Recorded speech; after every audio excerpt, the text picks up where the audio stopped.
Well, turning now to money, Michigan, and what may happen down the road. For the past several years, it seems that Michigan has managed an economic rebound.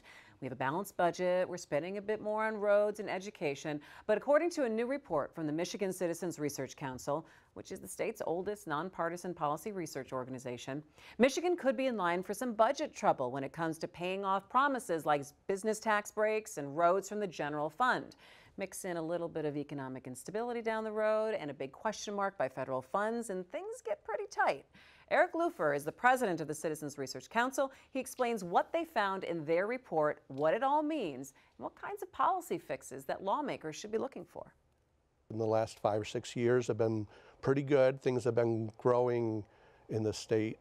But during that time, our legislature's built in a lot of future spending with term limits. So let's put it out into the future. I'll be term limited out. It'll be somebody else's issue to deal with. And they were also assuming that the state revenues would take off, that growth would mean a lot more revenue and they could afford these things. So we kind of were watching all these things taking place, and we know a recession's coming soon. We know that all these pressures are out there, and we want the people to understand this isn't something that's just popping up on us when this bad stuff happens. It's here, and we have to recognize it now and start planning for it. So it's kind of baked in, and it's been a little bit of finger crossing, hoping that things continue to grow, and a little bit of kicking the can down the road. So what did you specifically find that we're going to have to watch out for now in the next couple of years when it comes to the state budget? So we have a total state budget that's almost $57 billion, but because we want certain monies to go to certain things, we want the lottery money and the sales tax money to go for schools, that goes into a separate fund. We want gas tax money to go for roads, so that goes into a separate fund.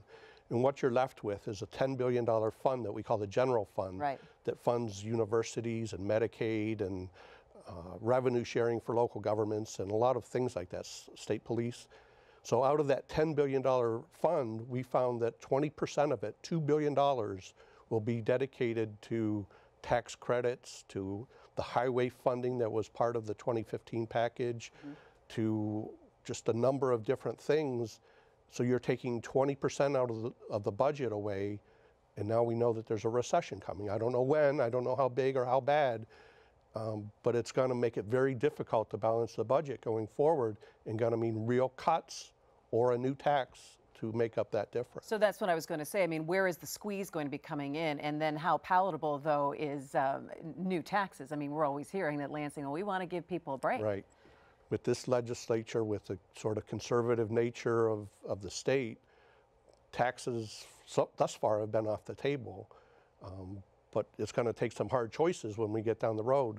We're talking about Medicaid again. So are we going to push people off of health care? All the things that we've been doing over the last decade or so, trying to get more people covered. Are we going to push them out, leave them to fend for themselves? If we cut money for universities, that means higher tuition, or people just can't afford to go. When we start cutting revenue sharing to local governments, now there's police and fire at the most local level, that we're laying off officers, and our communities maybe aren't as safe as they were. State police, it just goes down the line. Corrections is another big issue. So are we going to close prisons, put more people out on the, free to go, or condense them into fewer prisons? And we know that creates more issues. So this report really sounds the alarm of what could be happening now in the next 1 or 2 years. What are, I guess, some of the fixes? And you say it's legislative. Absolutely, it's legislative. They created this and they can fix it.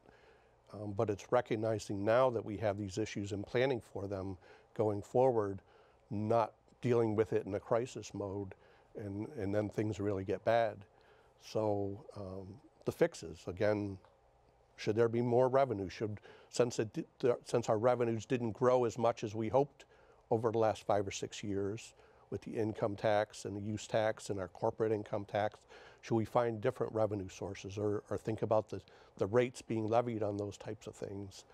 Or we end up in a cutting mode, and there is the idea that government could be cut, but how are we going to do it? What are our highest priorities? Where do we get the biggest bang for the buck?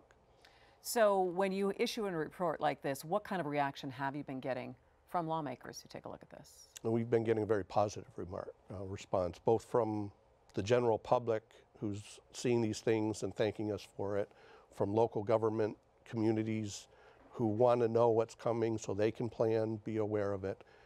And the executive branch, the governor's office, the state budget office, they know about these things and they want others to know about it. So they're thankful that we're getting the word out. And now it's up to the legislature really to take this on. You know, I think the key people know about it, but are you just going to wait and let the next legislature deal with it? Or are you going to be proactive and take it on now and plan for it and be prudent about it?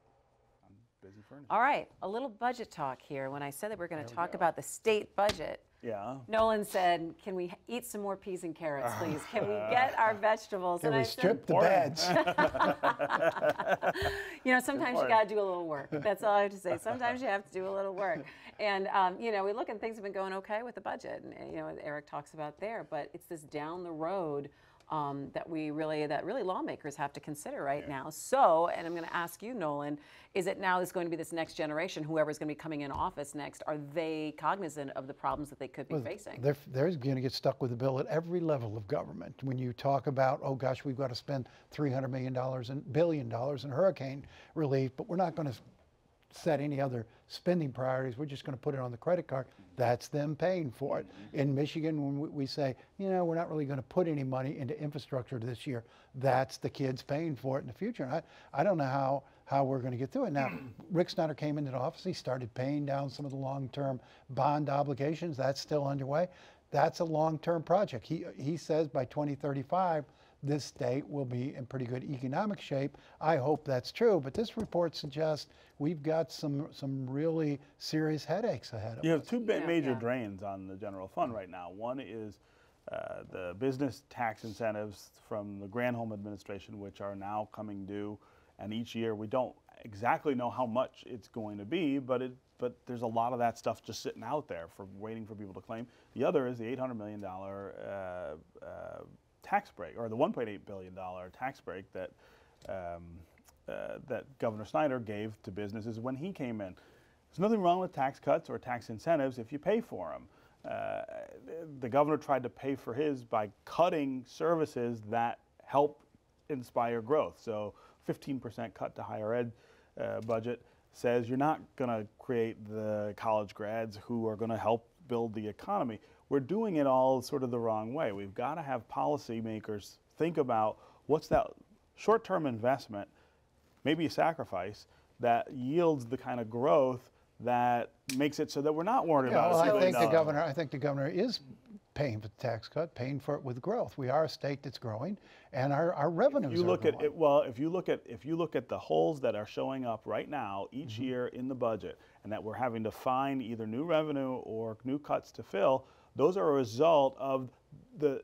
It's not that there hasn't been growth. There hasn't been sufficient growth to offset the cuts that we were losing jobs, losing businesses, losing our tax base leading up to that. And you know, his bet, and I think it'll pay off, is that we could stop that and turn it around. Okay, so in 8 years we're not there. We've got 30 seconds left though, but it always makes me wonder if we're going to start to have holes like this coming up. Are lawmakers going to start eyeing that rainy day fund? I mean, when you start looking at plugging the hole, because you know, and I think that's going to be where's the will. That's what we did at the end of the Engler administration, and set up part of the disaster of the next decade. All right, well, we'll be talking more about it in the next coming